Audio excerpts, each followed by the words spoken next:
ಸಿದ್ಧಗಂಗಾ ಮಠದ ಶ್ರೀ ಶ್ರೀ ಶ್ರೀ ಶಿವಕುಮಾರ ಮಹಾಸ್ವಾಮಿಗಳ 119ನೇ ಜಯಂತಿ ಹಾಗೂ ಗುರುವಂದನಾ ಮಹೋತ್ಸವವನ್ನು ಮಹಾಲಕ್ಷ್ಮೀ ಲೇಔಟ್ ಬಸವಧಾಮದಲ್ಲಿ ಹಮ್ಮಿಕೊಳ್ಳಲಾಗಿತ್ತು.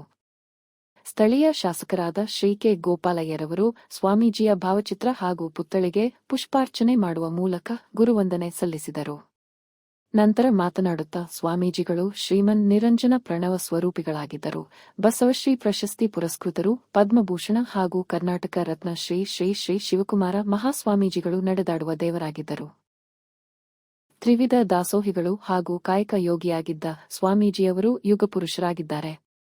ಅವರ ಆಶೀರ್ವಾದ ಸದಾ ನಿಮ್ಮೆಲ್ಲರ ಮೇಲೆ ಇರಲಿ ಎಂದು ಪ್ರಾರ್ಥಿಸುತ್ತೇನೆ.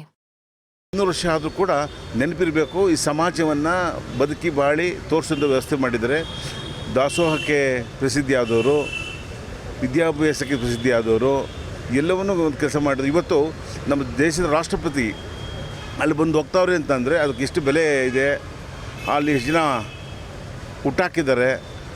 ಇಡೀ ದೇಶದಲ್ಲಿ ಎಲ್ಲ ವಿದ್ಯಾರ್ಥಿಗಳು ಅಲ್ಲಿಂದ ಹೋಗಿ ಇರೋರು ಇದ್ದಾರೆ. ಎಲ್ಲಿಂದ ಇಲ್ಲಗಾನೂ ಹೋಗಲಿ ನಮ್ಮ ದೇಶದಲ್ಲಿ ಎಲ್ಲಿ ಓದಿದ್ರೆ ಸಿದ್ಧಗಂಗಾ ಮಠದಲ್ಲಿ ಓದಿದ್ದು, ಗುರುಗಳನ್ನು ಕಲಿಸ್ಕೊಂಡಿದ್ದು ಅಂತೇಳಿ ಒಳ್ಳೆಯ ಭಾವನೆಯಿಂದ ಭಾಳ ಭಕ್ತಿಯಿಂದ ಅದನ್ನು ನಾವು ಗೌರವಿಸಬೇಕಾಗ್ತದೆ. ಎಲ್ರಿಗೂ, ನಾಡಿನ ಸಮಸ್ತ ಜನರಿಗೂ ಸಹ ಈ ಮಹತ್ವದ ದಿನದ ಒಂದು ಹಾರ್ದಿಕ ಶುಭಾಶಯಗಳು. ಇವತ್ತು ನಮ್ಮ ನಾಡು ಕಂಡ ನಡೆದಾಡುವ ದೇವರಂತೇಳಿ ಏನು ಹೇಳ್ತೇವೆ, ಅನ್ನದಾಸೋಹಿ ನಮ್ಮ ಶಿವಕುಮಾರ ಸ್ವಾಮೀಜಿಯವರ ಶ್ರೀ ಶ್ರೀ ಶಿವಕುಮಾರ ಸ್ವಾಮೀಜಿಯವರ ಜನ್ಮ ಜಯಂತಿ 1907ನೇ ತಾರೀಕು ಏಪ್ರಿಲ್ 1ರಂದು ಜನಿಸಿದ ಅವರು ಈ ನಾಡಿಗೆ ಕೊಟ್ಟ ಒಂದು ಕೊಡುಗೆ ಅಪಾರ ಅಂತ ಹೇಳ್ಬೋದು. ಸಹಸ್ರಾರು ಜನರಿಗೆ ವಿದ್ಯಾದಾನ, ಅನ್ನದಾನ ಕೊಟ್ಟು ಜೀವನದಲ್ಲಿ ಒಂದು ಸ್ವಾವಲಂಬನೆಯನ್ನು ಕಲಿಸಿಕೊಟ್ಟ ಒಂದು ಮಹಾನ್ ಪುರುಷ ಇವರು.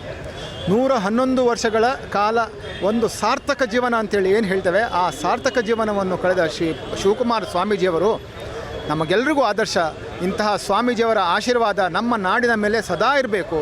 ಅವರು ಹುಟ್ಟಿದ ಸ್ಥಳ ಇವತ್ತು ಸಹ ಇನ್ನೂ ಸಹ ಬಹುಶಃ ಅದೊಂದು ಇನ್ನೂ ಅಭಿವೃದ್ಧಿ ಆಗಿಲ್ಲ ಅಂತೇಳಿ ನನ್ನ ಭಾವನೆ.